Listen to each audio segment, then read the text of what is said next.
It's spooky season here. The pumpkins are out and the hipsters are mushing them into little cups of hot water and drinking them for aesthetic. Including myself. I'm what you may consider a pumpkin spice latte slut.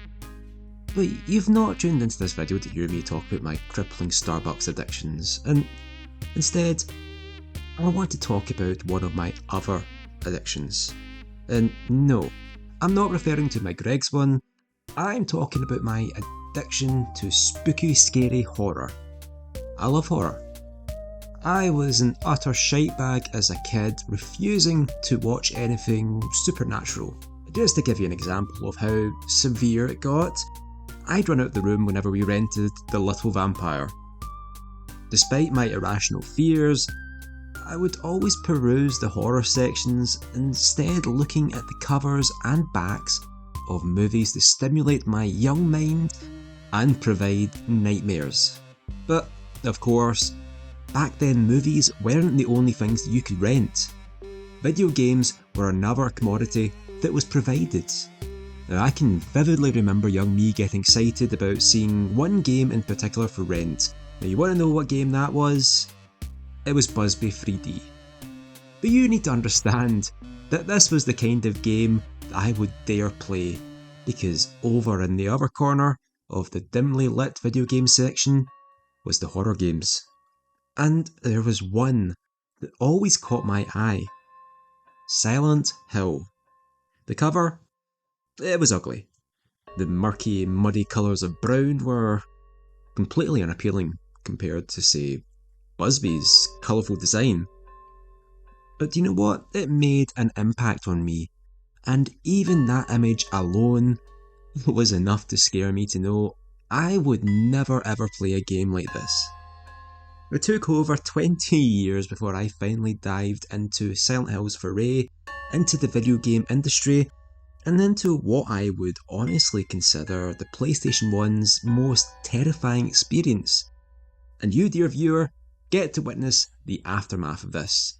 So kick back and relax as we delve into the horrifying town of Silent Hill.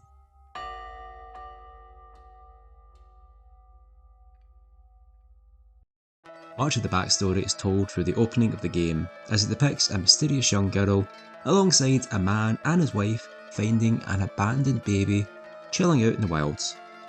This man is our main protagonist of Silent Hill 1, Harry Mason, an average Joe driving through the town of Silent Hill with his daughter Cheryl. However, the opening also introduces us to several mysterious figures who are the main cast of the game. A young nurse and an older man in a suit, with the two having a somewhat tiffle, suggesting a strained relationship.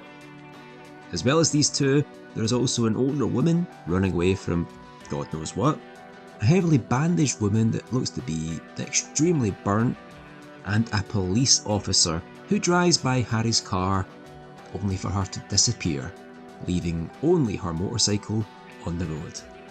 Each of these characters are important to the story, but for now, let's deal with them as we find them out in this crazy world.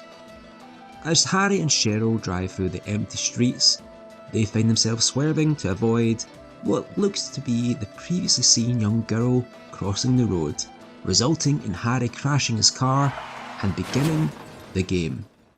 Harry awakes in the eerily deserted and unnaturally foggy town of Silent Hill, with his daughter missing, although eventually spotting her in the distance and chasing after her as she dashes off. He races off, leading the player into controlling Harry for the first time, to explore the eerie Silent Hill by using the equally as terrifying tank controls we've all came to fear having grown up in the 90s. Following Cheryl through the fog-filled streets eventually leads him to a horrible back alley with blood and corpses littering the place. As he journeys through these back alleys, sirens blast in the background and the world turns darker, with Harry being snagged by terrifying monstrosities that munch on him and inevitably kill him in a scripted death sequence with no means of escaping. It's a horrifying sequence which sets the tone for what will become pretty much the norm. or at least what can be construed as the norm in an insane game such as this. Despite being nom-nommed by the monsters in the alley, Harry wakes up in a nearby cafe, with it all seemingly being a dream. You're going to see a lot of this trope throughout the game, so buckle up kiddos. Standing over him as he sleeps is the police officer from before, a woman known as Sybil Bennett, who is one of the few friendly faces that Harry meets through this seemingly abandoned town. So friendly in fact that she decides to just give Harry a gun. Now I am no police officer, but handing a random stranger a gun, it doesn't exactly seem like it's in the police handbook. But then again, being in a randomly abandoned town filled with monsters probably doesn't mean the handbook has much weight here. In handing him the gun, Sybil only has one stipulation: that Harry doesn't shoot her with it. Remember this, friends. With that, Sybil moses on out of there, instead of being rational and staying by a disorientated and perchance concussed civilian, leaving the player to explore the interior of the cafe, where there are a whole lot of goodies for Harry to collect to ease his investigation of the horrors of Silent Hill.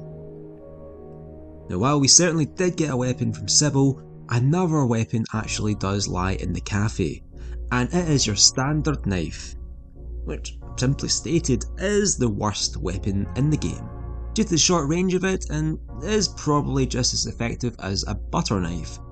So of course it's quickly forgotten about and replaced with an even better melee weapon down the line, but hey, it's a lot better than nothing I suppose.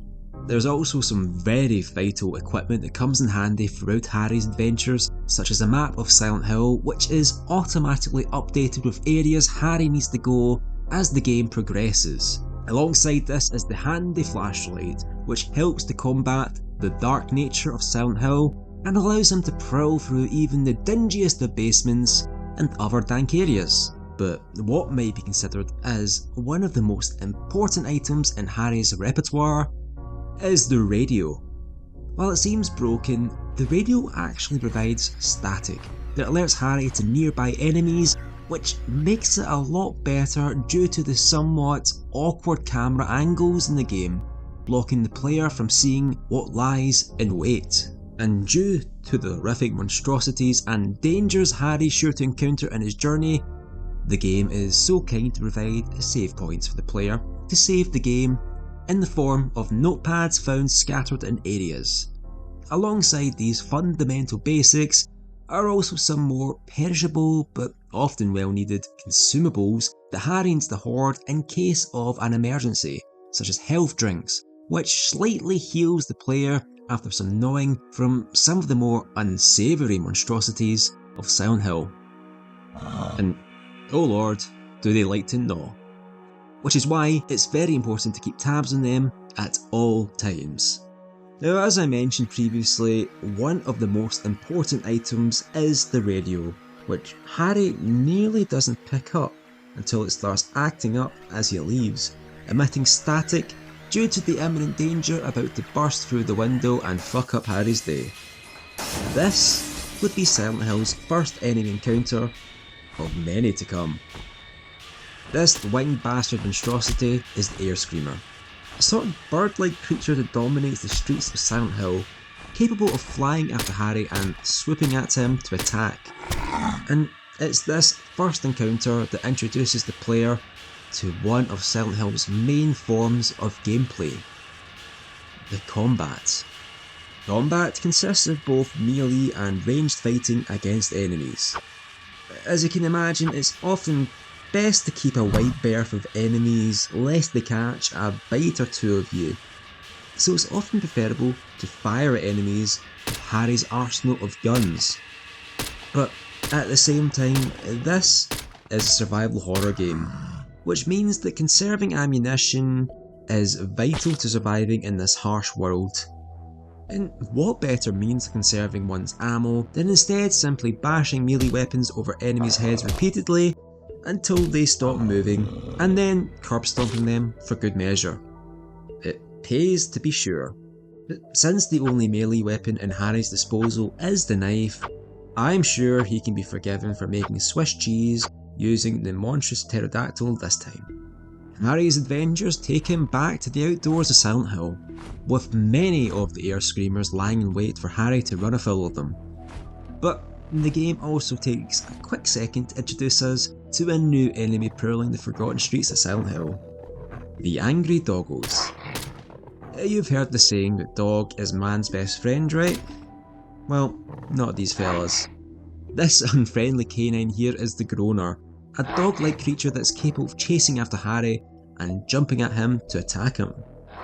Due to their speed and jumping capabilities, it's very difficult to hit them with a melee item.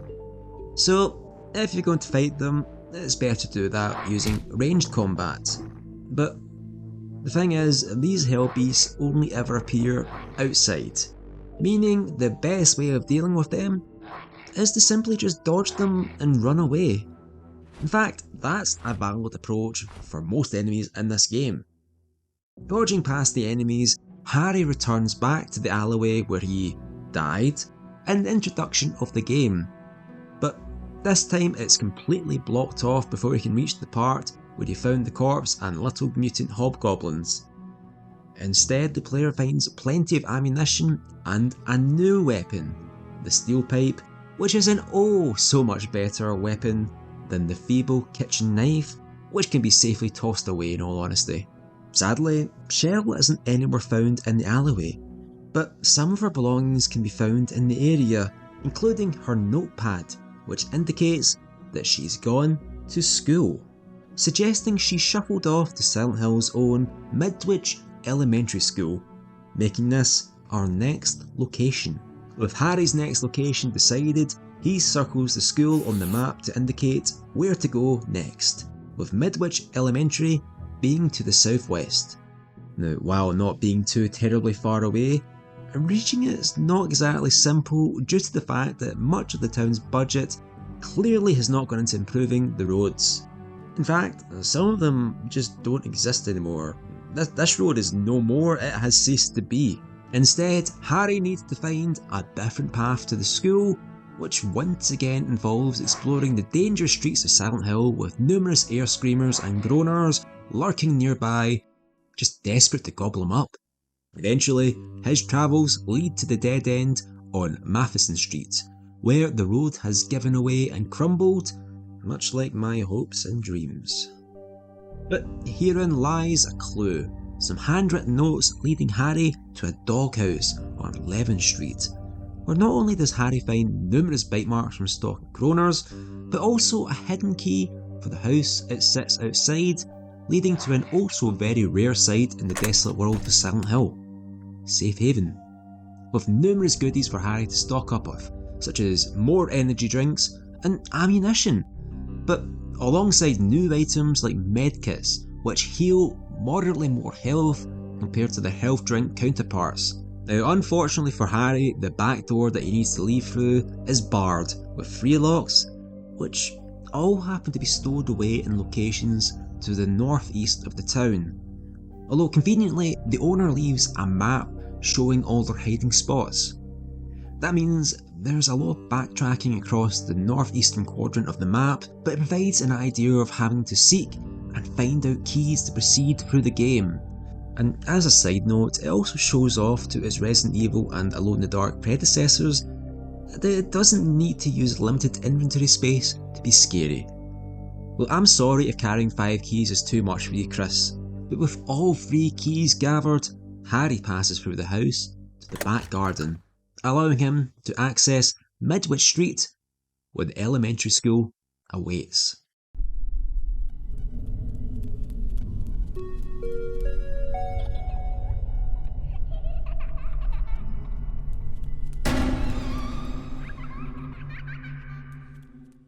Unlike most of the other areas Harry's traversed, the school was considered a different area completely, even coming with its own map, which Harry marks similarly to the exterior map.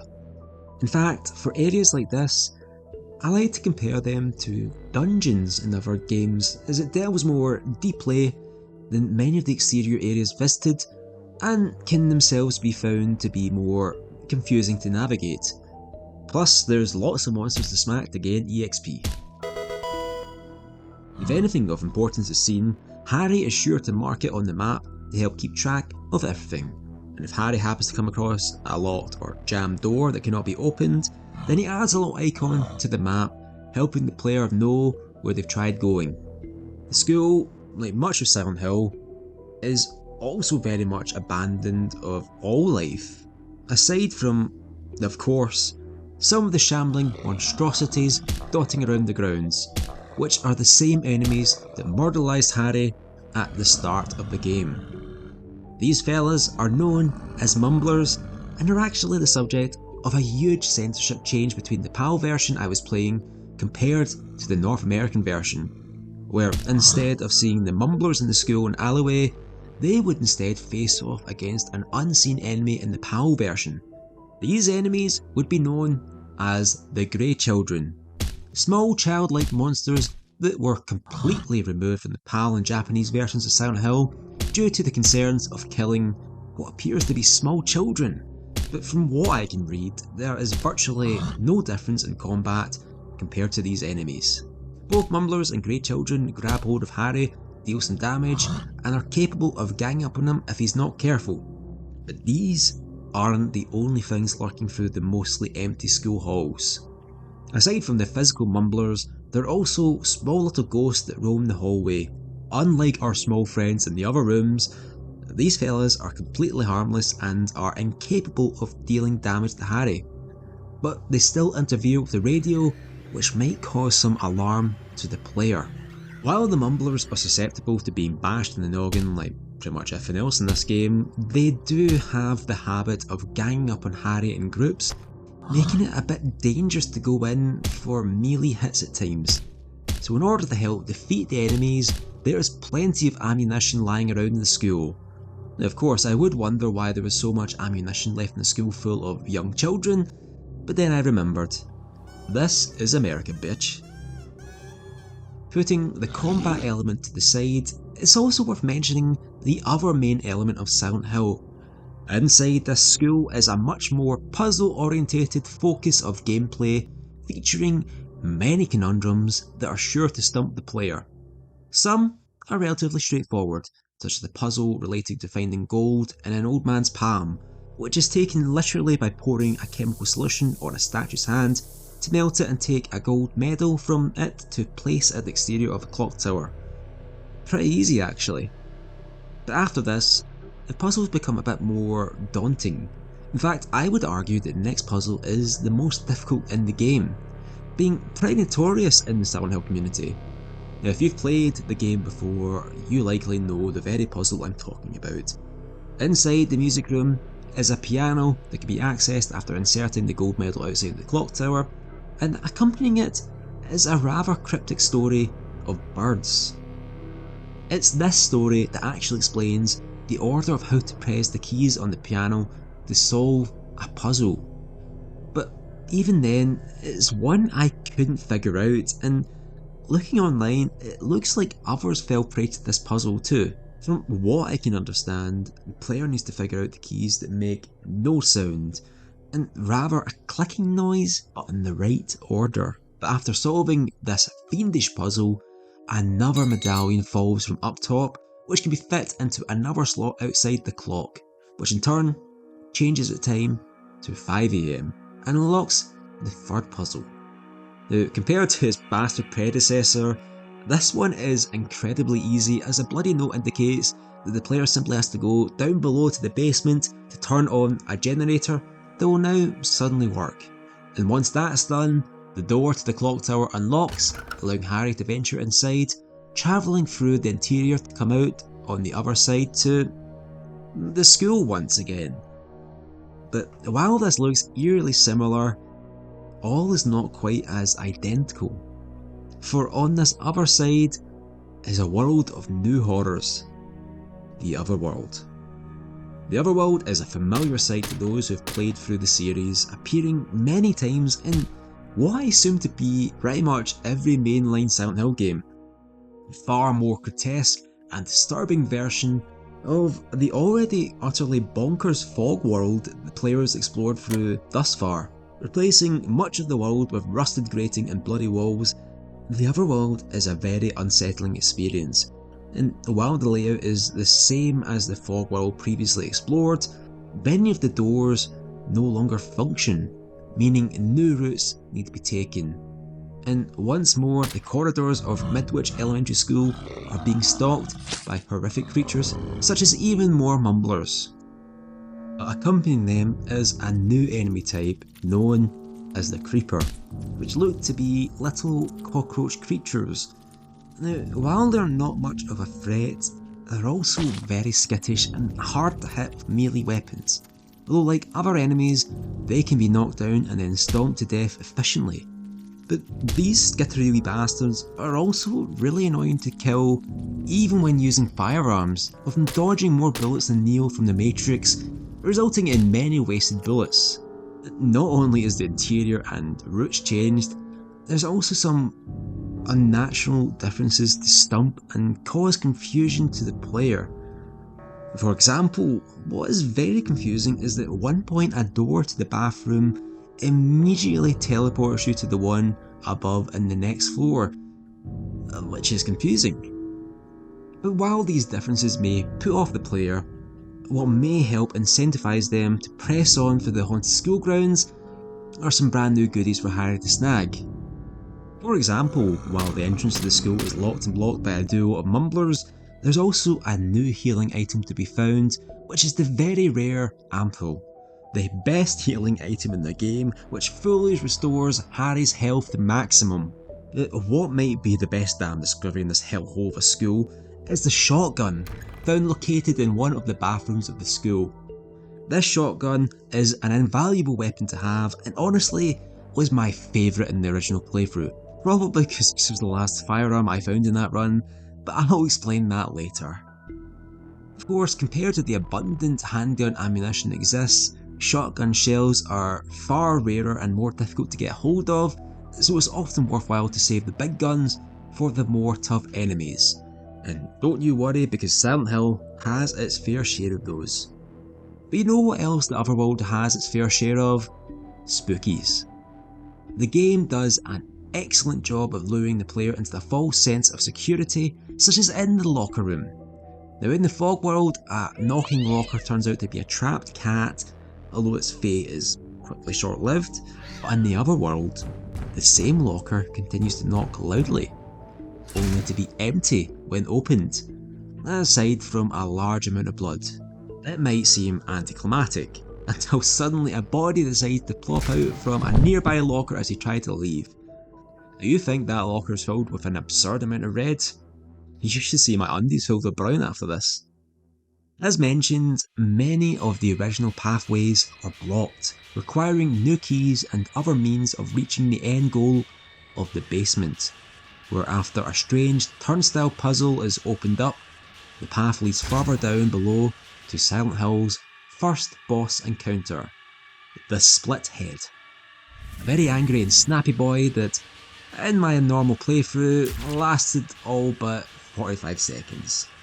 Because while it looks very dangerous, it's very susceptible to the shotgun pilfered from the bathroom. And by using a hint that the game so kindly gives to us in the form of an old fairy tale where a hunter kills a dragon by firing arrows when its mouth is open. Now, unfortunately for us, with all the ranged weaponry in the game, an overpowered bow and arrow doesn't exist. But I imagine a few shotgun blasts to its insides will have to suffice, right? With the Split Head vanquished, the nightmarish school returns back to normal and teleports Harry to the boiler room, where a ghost appears to leave a key before fading away. Harry notices a church bell ringing, setting his new destination as the Balkan Church, and with all the dangers of the school dispatched, Harry returns back to the foggy streets of Silent Hill. Once again, Harry takes to the desolate streets of Silent Hill to reach the church to the southeast of the city that is ringing out. But much like the route to the school, many of the pathways have crumbled into nothingness, meaning that once again Harry needs to take a detour around. But with the key the friendly ghost left behind, he manages to take another path through one of the teacher's houses instead, taking him to the southern end of Levin Street and letting him travel north to Block Street, where the church lies. Now inside the church is yet another rare sight, a person who isn't a bloodstained creeping monstrosity. That being said though, the woman, although not yet named, is one of the driving forces of the story and is the same woman spotted in the opening running for her life. Although she's certainly one sandwich short of a picnic with all this strange babbling about gyromancy and whatnot.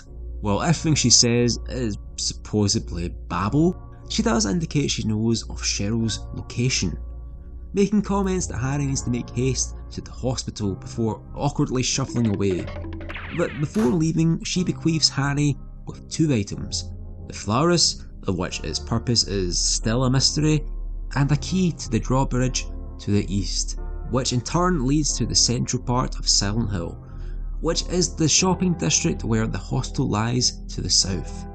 If you thought the horrors of Silent Hill could be contained in just one map location, then you'd be sorely mistaken, as using the key on the bridge controls allows Harry to cross over to the central district.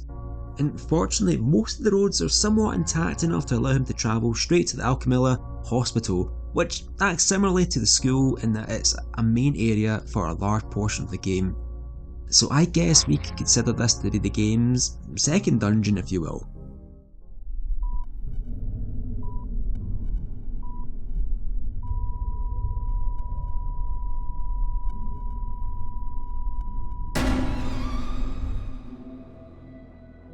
Upon entering, the player can hear a nearby shot resonate through the desolate corridors, and they in turn find yet another living person with a gun standing over the corpse of a not quite as living monster. This would be the suited man from the opening, a man known as Dr. Kaufman, who works at the hospital. When asked how he came to be in this nightmarish world, he claims to have fallen asleep and woken up to the disturbing fog world, before deciding to peace out on Harry and leave the hospital, leaving our protagonist to explore the abandoned hospital all by his lonesome. For the most part, the hospital starts off pretty eerily quiet with no enemies appearing, with there only really being some roaches down in the basement, but that's nothing too out of the ordinary, I guess. But it's when the generator is turned on that things begin to take their patented Silent Hill horror turn. With the generator activated, Harry can access the basement, first floor, second floor and third floor of the hospital via the elevator, the first two having already been explored, leaving the latter two floors. But when exploring them, there are locked doors that don't really turn up anything of importance, meaning there's no real means of progressing at this point. At least, that is until Harry has tried opening these doors and returns back to the elevator, where he finds a mysterious new button has appeared above the already existent buttons, a button to the fourth floor of this 3-floor hospital.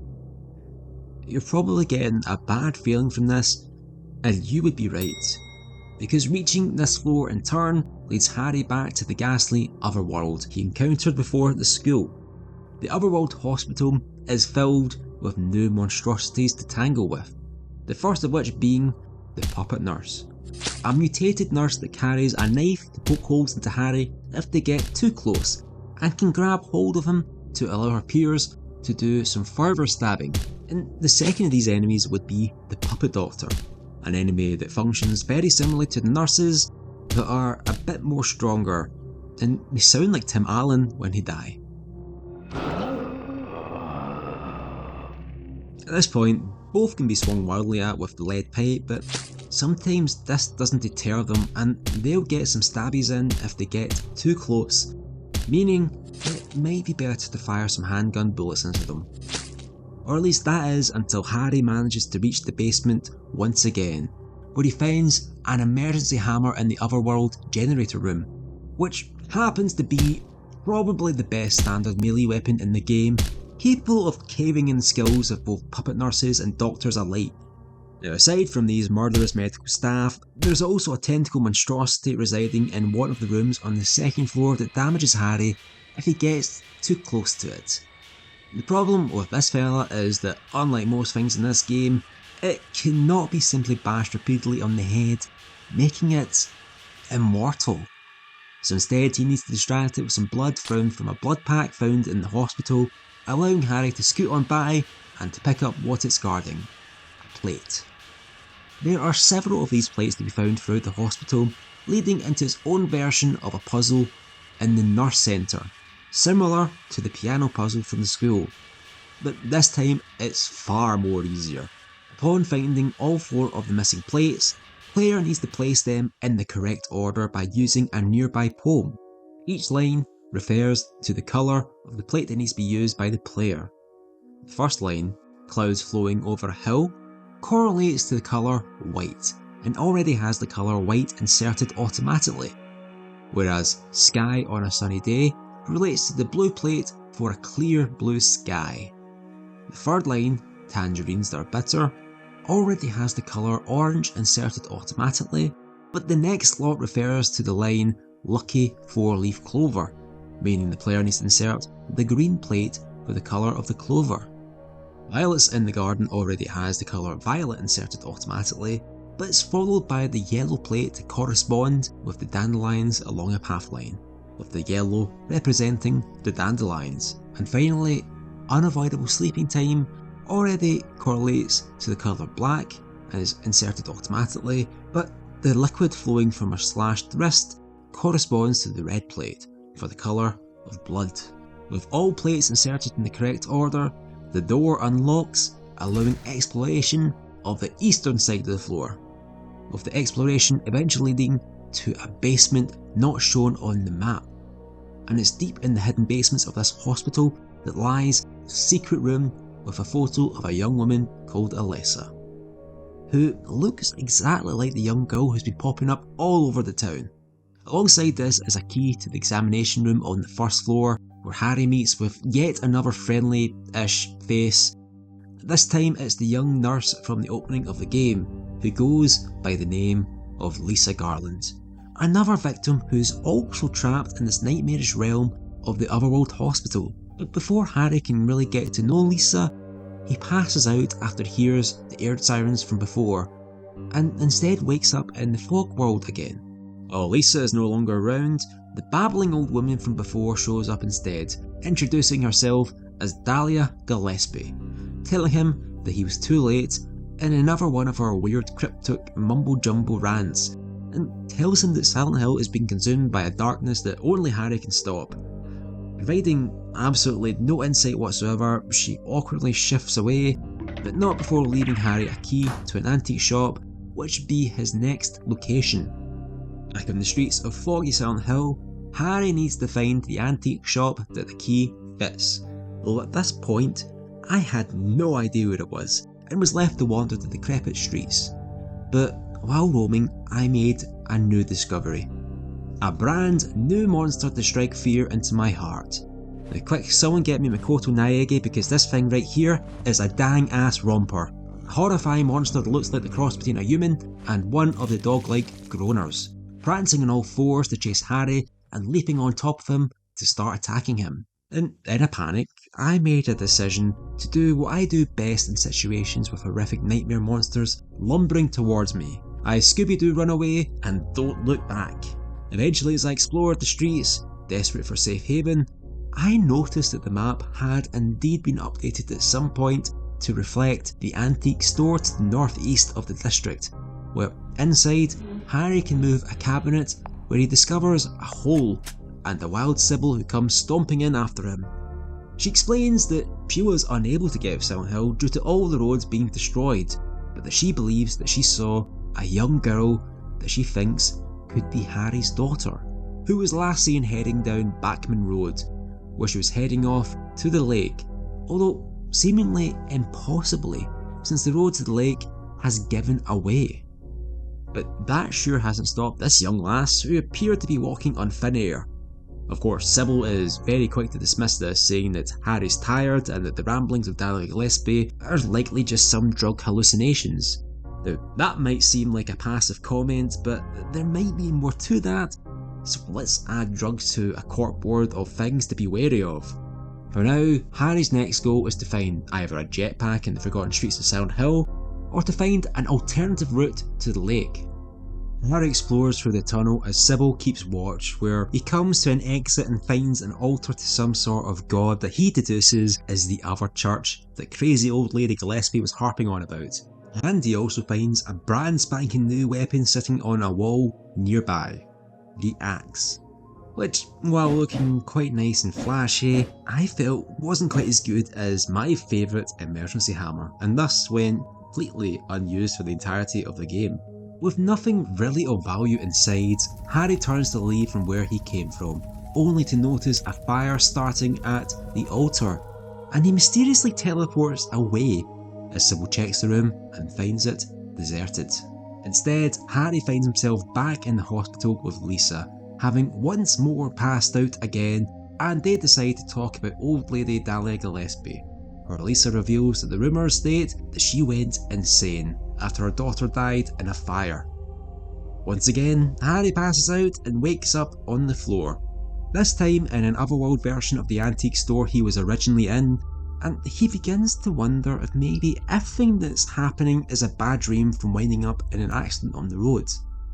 Deciding that Lisa probably knows best on how to reach the lake, he decides to make the trip back to the hospital, but needs to do so through the nightmarish otherworld streets of Silent Hill.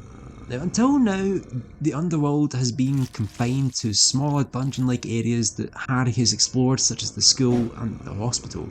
But now, the nightmare has become more prominent to the point that the very foggy streets of Silent Hill themselves have turned into the rustic horror space we've come to know, with the grating replacing the concrete ground and rain replacing the falling snow, as well as causing even more walkways to be destroyed and unable to be passed through, leaving him trapped. Instead, Harry needs to pass through a gap in a gate to the Silent Hill town centre, where he finds all sorts of ammunition for a new gun, the rifle. Oh boy, I can't wait to find this one.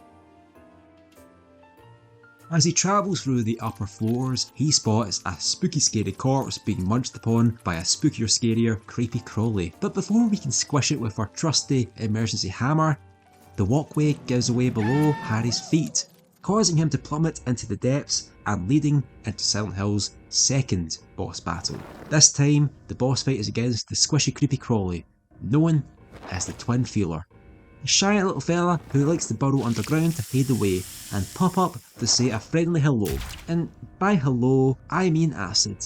And by say, I mean horrifically spit. And by friendly, I mean a dangerous acidic blast of gastric juices. You get what I mean.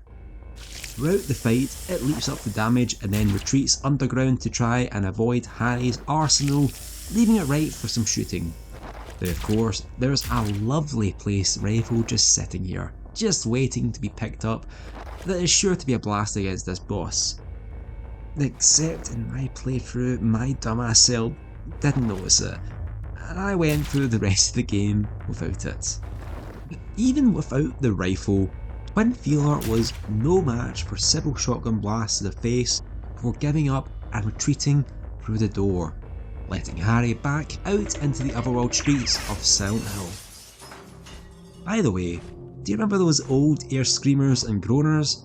Well, don't bother, because they've been replaced with a new variation here in the otherworld, which are the Night Flutter and the Wormhead. While the previous forms were easier to dodge, these otherworld versions are harder, better, faster, stronger, making them much more annoying to deal with.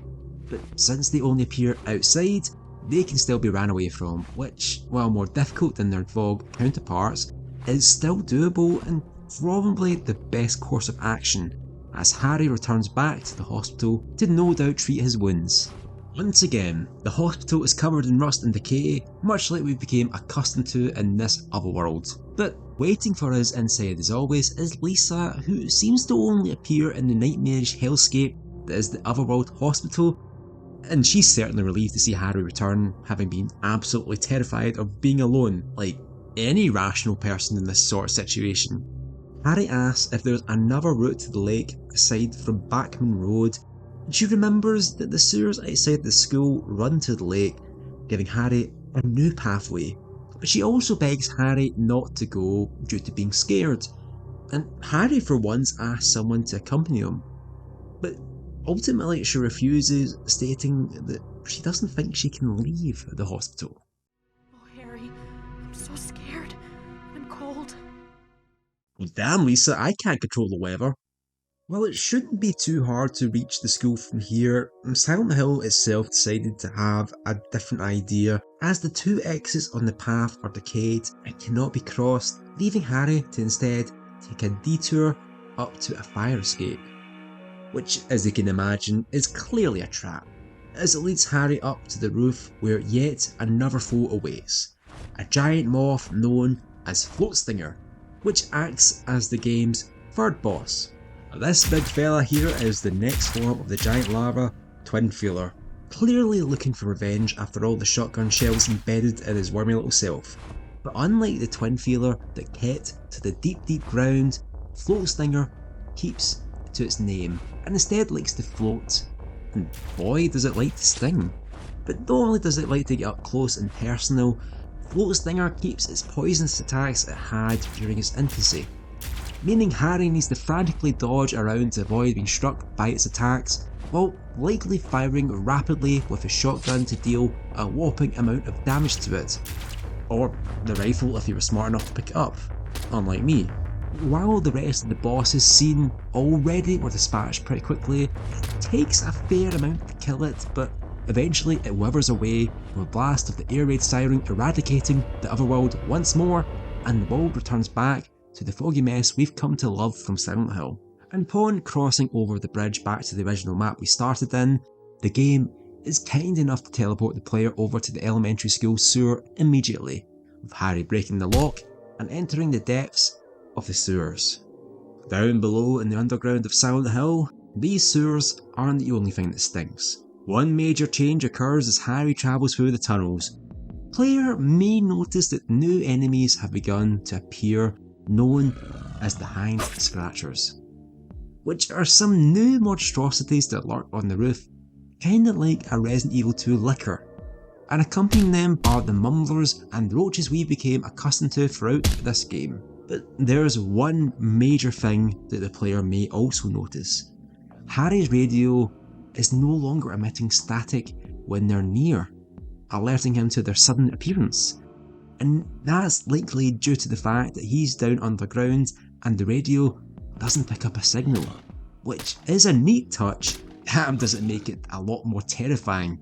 Because while the rest of the game has been scary enough, there's also been a sense of predictability, where at least the player knows when an enemy's about to pounce. But not here. And that makes it difficult when dealing with the Hand Scratchers, because if Harry isn't careful, he can inadvertently walk underneath one, which, much like its name, likes to hang down, and boy does it like to scratch him. But through lots of bullets and dodging, Harry comes out safe and on the other side, climbing back up to the streets of Silent Hill and entering yet another new area to explore. Once again, the horrors of Silent Hill cannot be contained to just two areas of the town. And upon reaching the surface, Harry finds himself in the resort area to the south of the other areas. Which, as nice as it sounds, I would probably ask for my money back if I took a trip here. Upon stumbling on my way back to the lake, many monsters lurked, including some more of the dying-ass rompers, to the point that in the process of being scared for Harry's life, I ducked into a nearby establishment known as Annie's Bar. And inside, Harry finds Dr. Kaufman in the process of being attacked by a mumbler. Before he can get in close, Harry kills it and shoots the breeze with a dog in pretty nonchalant conversation with someone who should otherwise be panicking after nearly dying. And in a strange manner, Kaufman also leaves pretty nonchalantly, quietly declining that he knows the girl known as Alyssa. During the kerfuffle, he leaves behind a receipt and a key, which ties into an optional side quest that acts as truly an important plot point of Silent Hill 1. But let me put a pin in this and we can come back to this later, and I'll explain why then. For now, the main destination is the lighthouse. As Harry approaches, the air raid sirens blast, signifying yet another change to the otherworld, with all sorts of nasties reappearing to torment poor Harry, who needs to take shelter in a nearby boathouse. And it's inside of this boathouse that he finds Sybil, as he tries to explain to her what's going on and to insist that he's not crazy. But fortunately, as if on cue, Dahlia Gillespie decides to join the party, making Harry look like an Oxford PhD and cryptids by comparison, as she begins raving about the mark of Samuel and that Cheryl is about to become a sacrifice. In order to stop it, she begs Harry to go to the lighthouse and then to the amusement park. Deciding to split up and look for clues, Harry and Sybil go their separate way, with Harry heading for the lighthouse and Sybil for the amusement park. And after dodging around the copious amounts of Silent Hill beasties roaming the otherworld streets, Harry eventually makes it to the top of the lighthouse, where he finds the mysterious schoolgirl before she vanishes away, leaving Harry to wander the top of the lighthouse, as I wonder what in the flying fuck I was supposed to do. As it turns out, there is nothing else, and instead when Harry leaves and starts to head back, he automatically teleports back to the boathouse, and he panics when he notices that Sybil hasn't returned yet. So instead, Harry decides to venture into the amusement park to the west himself to track both Sybil and his daughter, but finds the road once again destroyed, meaning Harry needs to venture once more back into the sewers. Before entering the sewers, we're treated to a cutscene, depicting Sybil skulking around before getting conked on her donk, before abruptly returning the scene back to Harry as he descends into the sewers, leading to the amusement park. Much like the sewers from earlier, the radio doesn't work, signalling when enemies are lurking, but trust me, they're still out there, and there is a ton of enemies, such as the Scratchers, Cockroaches, and even the Mumblers make a reappearance. Compared to the previous sewers, it's a lot less open, with the map available right off the bat to keep the player right as rain. But as soon as he reaches the end, loud noise is emitted, sending me into a fit of racing fear, lunging for the exit at the end of the tunnel leading into the Silent Hill amusement park. Despite how fun it might sound, the Lakeside amusement park is far from it, being pretty derelict, or at least it is in the other world in which it appears, with several rides such as roundabouts followed by creepy music. Now, while I would probably compare the Lakeside amusement park to a dungeon like the school and hospital due to the size of the area, the truth is that the amusement park is very brief, and there isn't very much to do in it compared to them. In fact, it doesn't even receive its own map, but what it does have is what I would consider to be simultaneously the toughest and easiest boss battle in the game, and it is against Sybil herself. Appearing in a wheelchair with red eyes and a vacant expression, Sybil slowly stands up and approaches Harry like a zombie for taking out her gun and attempting to shoot him, leading into another boss battle. And it's probably the most important in Silent Hill 1, but we'll get to that later. Sybil staggers around after the player very slowly, which makes her very easy to outrun. And yet, this makes her all the more dangerous because once enough distance is made, she draws her gun and fires at Harry for significant damage, which resulted in many game overs for me, thus revealing that the most dangerous monster in Silent Hill by far is the gun. After dealing enough damage, she decides to throw away her gun and instead focuses on attacking with her fists, which makes her a lot more easier to fire at, making the rest of the fight much less dangerous and death-filled. And despite the staggering amount of shotgun blasts to the face she can take, Sybil eventually succumbs to her wounds, dying violently on the floor, depicted fully in a horrifying cutscene. Harry mourns her loss and wonders how this could have happened, before eventually leaving and confronting the young girl Alessa, who makes another reappearance, and demands that she gives him back his daughter. But using her super duper telekinesis power, she throws Harry away and traps him in a mind box. Egads, the Flauros decides to take it upon itself to float in the air, saving the day and destroying the barrier and defeating the young girl. But after defeating her through plot development, Dahlia Gillespie shows up, confirming that the young girl is Alessa, although the girl in turn shakes things up a bit by calling her Mama.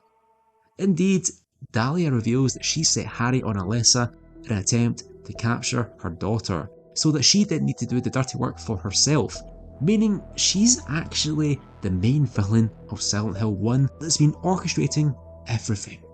With a cast of a spell, she teleports Alessa, Harry and herself away, leading into the endgame of Silent Hill.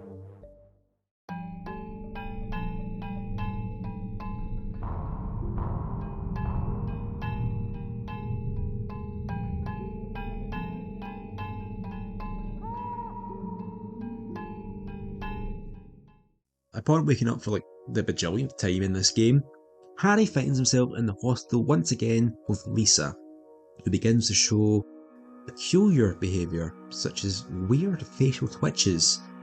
The two talk, as she admits that she went down to the basement that she was forbidden to enter, after Harry mentioned it previously, and realises that she recognised it, suggesting that she'd actually been down there before, but she got hit by a Men in Black amnesia ray. In a moment of panic, she flees the room, leaving Harry alone in the hospital. Now, well, I suppose that's not quite accurate, because this isn't the hospital at all. In fact, when saving the game at a nearby notepad, it instead titles the area as somewhere new, completely new. Nowhere. When leaving the room, the place doesn't have the same layout of the hospital after all, as Harry crosses a walkway, descends into an elevator to the depths of this peculiar new landscape. Nowhere is in fact a strange amalgamation of many of the locations Harry has visited before, such as the hospital where he could find a birdcage in one room, but other locations make a reappearance, such as the antique store and one of the classrooms from the school. Nowhere also has the distinction of being a truly horrible place to explore, due to the lack of map to help guide the player around, as well as numerous locked name doors and several puzzles to solve, such as knowing to use a wrench on a key trapped in a tap. As I mentioned, there are several areas we visited, including some where there was some oddly placed puzzles that seemingly had no means of solving them at a time, such as the Grim Reaper's list that inappropriately sat in one of the hospital corridors, as well as a screwed plate in a hospital room that originally had no means to access what was underneath. But solving these puzzles are necessary to receive the required key items hidden around nowhere, which lead to, well, somewhere. The puzzle aspect isn't the only area the player needs to conquer, as nowhere also has several enemies appear throughout it, mostly consisting of the nurses lurking through the corridors, waiting to sneak up on Harry. But there's also a one-off trap for the player to fall victim to, consisting of the tentacles from before, although this time they are trapped in a fridge locked by a knife, and if Harry doesn't lock it again after taking the knife, then the tentacles break out the fridge and drag him to his doom, resulting in a game over.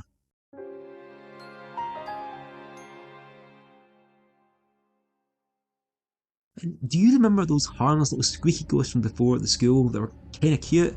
Well, they're back, and they lured me into a false sense of security when they appeared, as they began attacking me after all the little shites.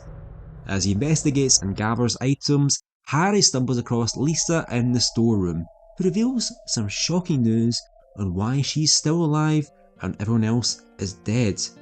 Because it actually turns out that she isn't alive after all, and that she's just like everyone. She begins to try and beg Harry for help in a heartbreaking scene, as he pushes her away in fright, and slowly, through a very graphic cutscene, she begins to bleed from everywhere on her face, staggering towards Harry covered completely in blood. Terrified by the sight, he runs away and blocks the door behind him as Lisa cries and pounds on the door.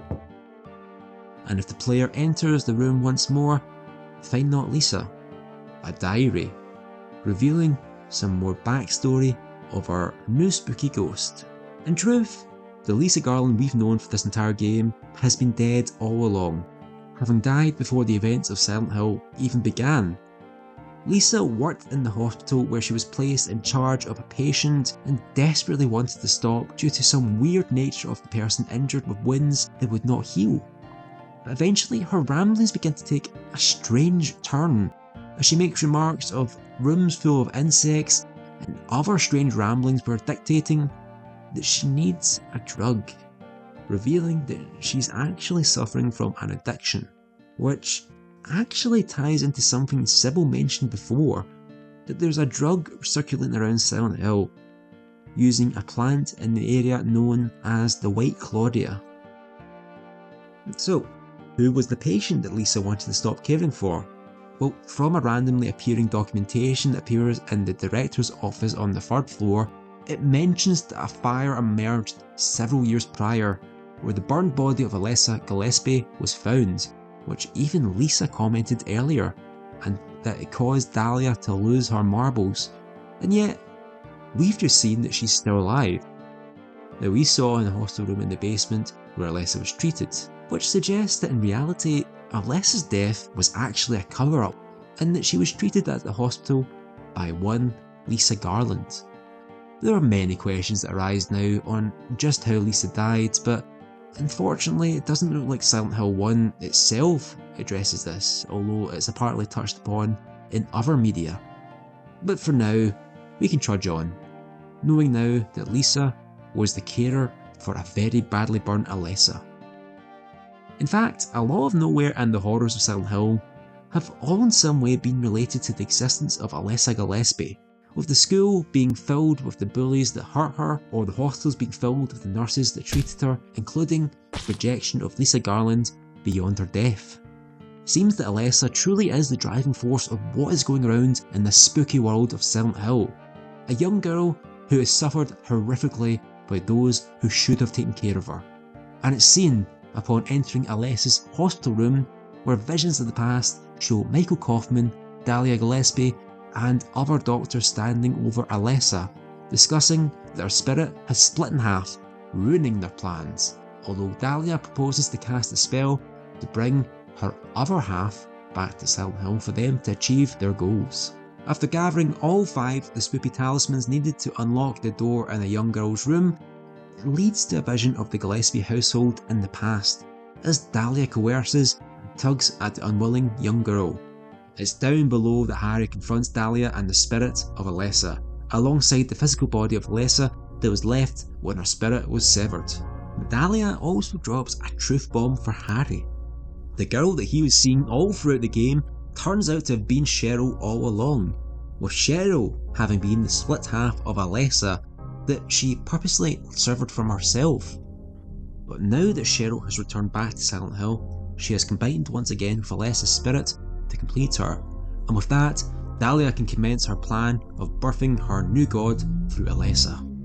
With flesh and spirit fused together once more, Alessa Gillespie transforms into one of the game's final bosses, an angelic being known as the Incubator, who promptly incinerates her mother before leading into the final encounter. The final boss encounter in Silent Hill is a weird one, in that she stands in the middle radiantly with lightning crackling all around her, which eventually rises and strikes Harry, dealing substantial damage to him. Now here's the thing, I never once figured out in all of my playthroughs of Silent Hill how to dodge the lightning. Even running around would result in Harry getting struck to the point that I just gave up trying to dodge, and all I did was stand still, pop some healing items when needed, and fire repeatedly at the boss till she eventually succumbs to several bullet wounds in a boss battle that lasted probably less than a minute.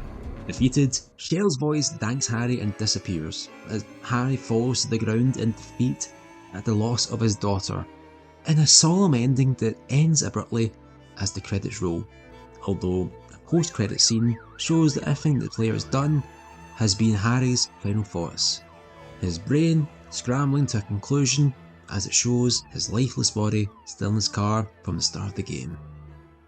Now you might be thinking, that's a pretty somber way to end the game, and it is. And let me explain what just happened. With the game completed, you might notice that on the statistics screen it shows that I received the bad ending, which brings me into the multiple endings of Silent Hill 1. Throughout the entire series, Silent Hill has been known for its multiple endings ranging from sorrowfully tragic to comically absurd. When doing this playthrough, I ended up with the bad ending, which is arguably the easiest to achieve because it involves not really doing anything additional to the main story. But the other endings are hidden behind some specific criteria that the player needs to meet in order to receive them. So let's rewind a bit and see where things went wrong.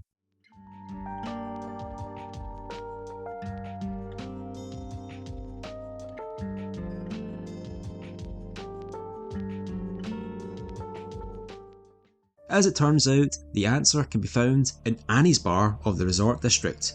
And no, I do not mean at the bottom of a bottle. Earlier in the playthrough, I mentioned stumbling across Dr. Kaufman getting pounced upon by a mumbler, and that after this exchange, he leaves behind a key and a receipt. Now it's these two items that essentially steer the player towards the good endings of Silent Hill.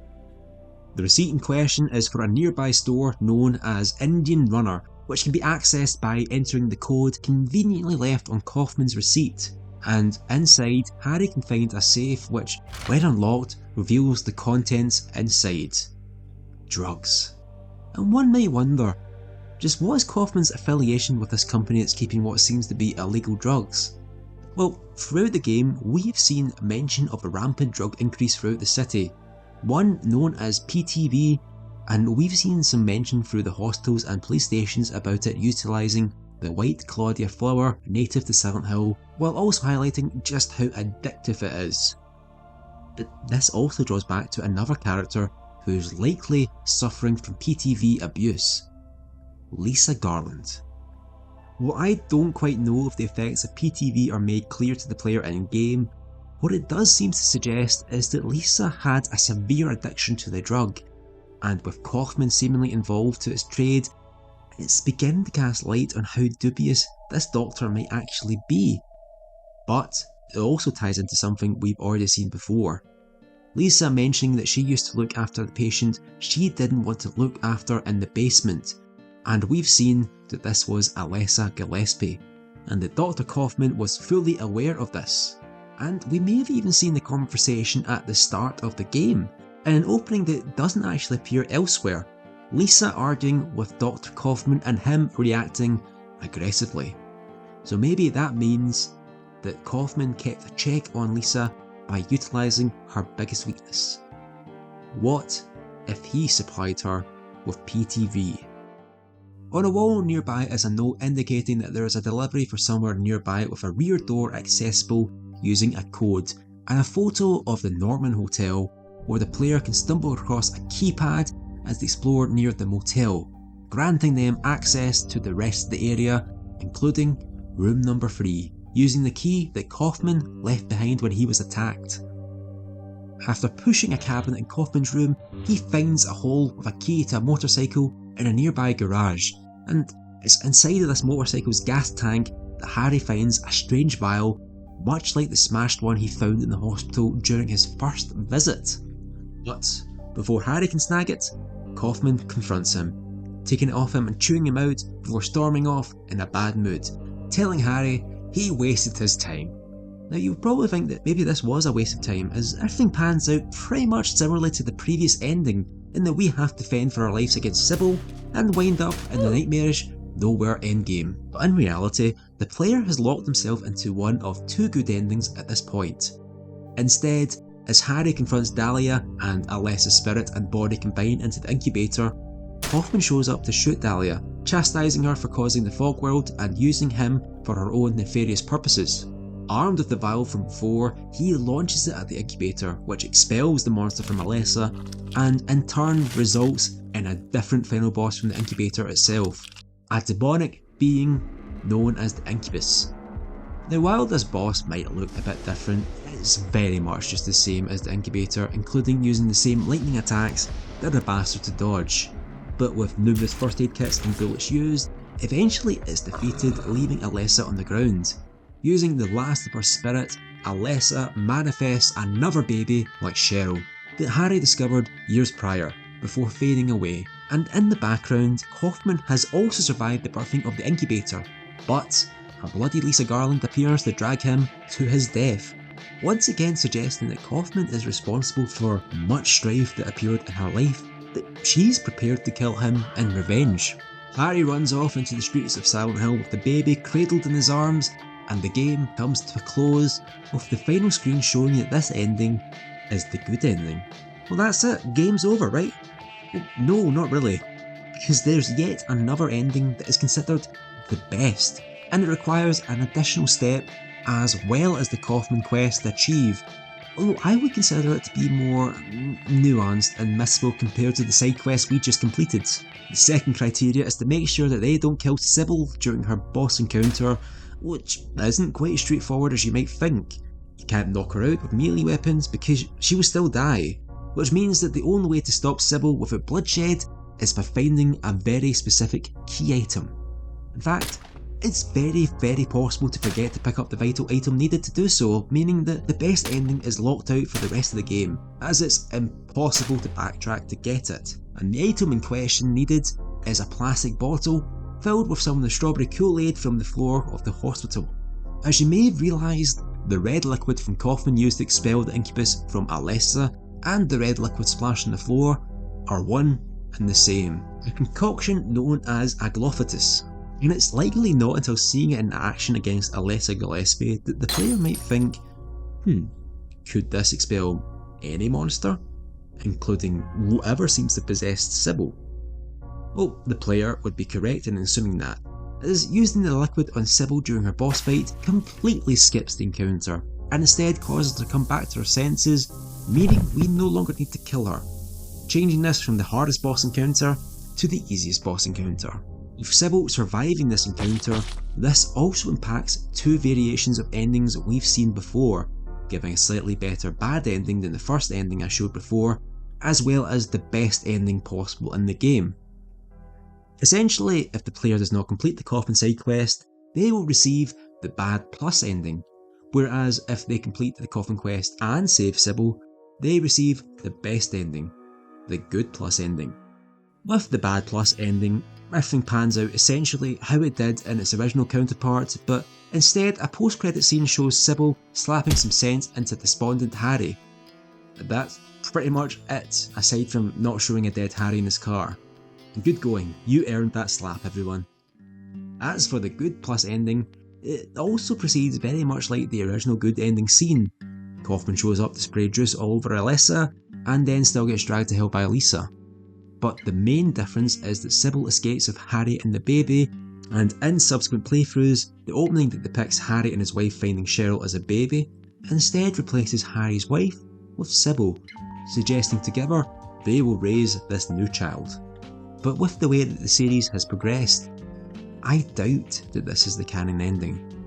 Instead, this would be continued more in depth in Silent Hill 3, and I would need to address that in its own video for the game. But for now, you've seen all the main endings of Silent Hill.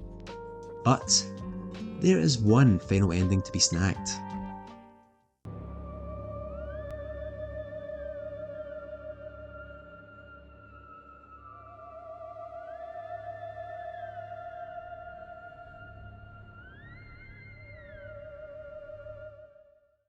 Silent Hill has been renowned for its multiple endings throughout the series, accompanied by a true tale of horror and fear, but as has become a custom in Silent Hill games, there is always a silly ending included, which often includes having to do some convoluted steps to achieving it, separate from the previous factors in the other endings.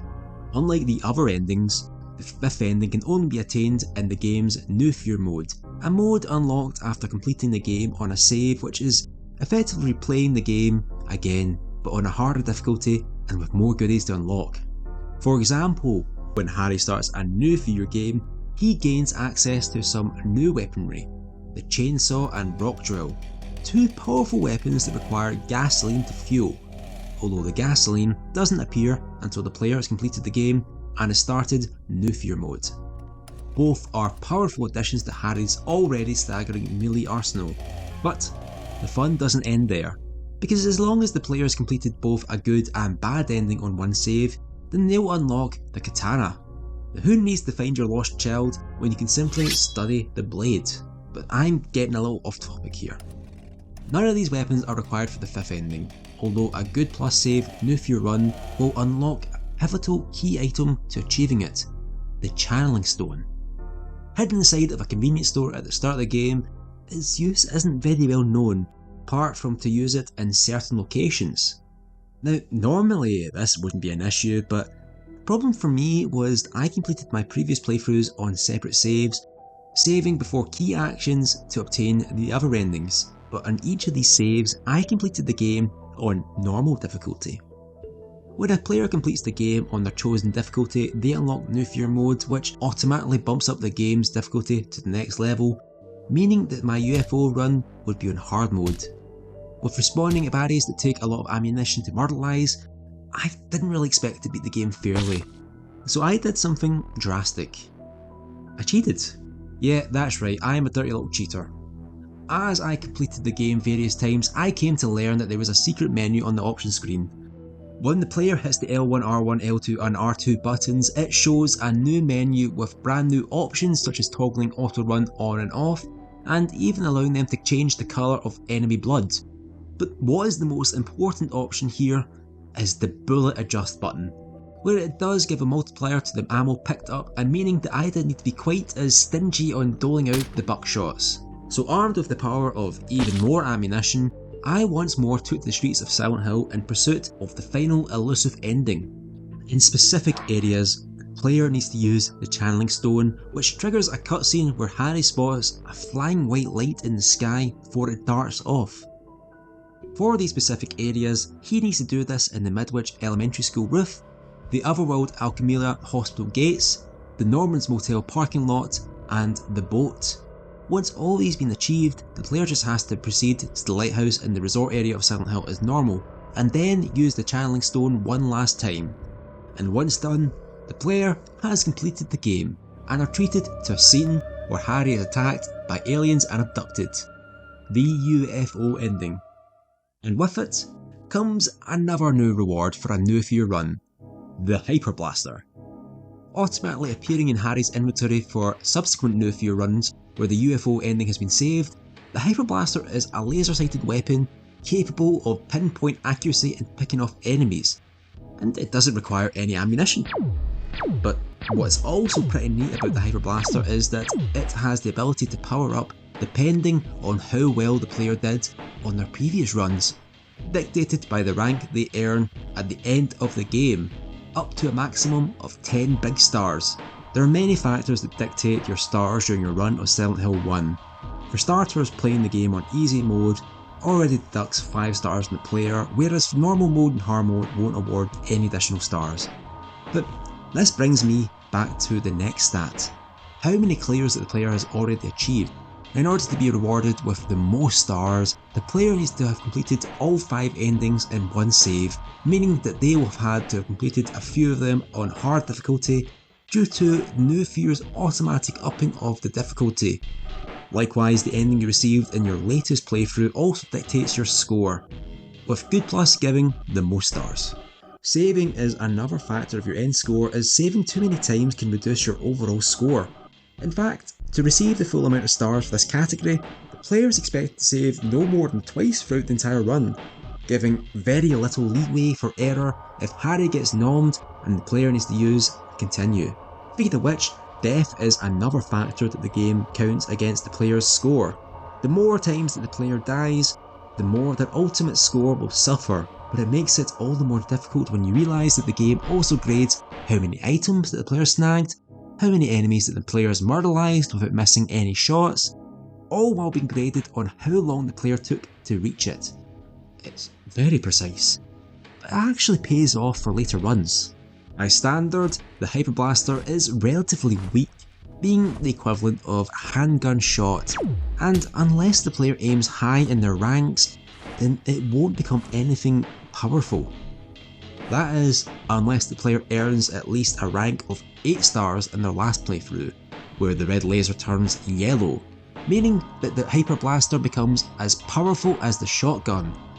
But the real money is with the green laser Hyper Blaster, the most powerful iteration of this alien tech that lies behind a mythical 10-star run of Silent Hill 1 that, when received, fire shots on par with the rifle. So you might be asking, will I be replaying Silent Hill 1 to complete a 10-star run and show off my Megaton Hyper Blaster? Will I fuck? I am already fully satisfied to consider Silent Hill 1 as completed, a game that creeps into a terrifying imagination that continues to scare its audience to this day, and with announcements of the Silent Hill 2 remake and Silent Hill F coming out soon, I can only hope that it continues to captivate an audience, much like the original games captivated me. Want to make sure you don't miss the next video on Silent Hill 2? Then make sure you don't forget to subscribe to Noir Reservoir and click the little bell down there to be kept up to date on all future Noir Reservoir videos. And if you want to help support this channel, please consider liking the video and sharing it with any survival horror aficionados you think will appreciate it. And finally, why not consider following me on some of my other platforms?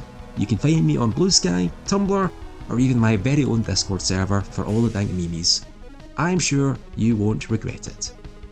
Probably. So until next time my friends, I'll catch you later.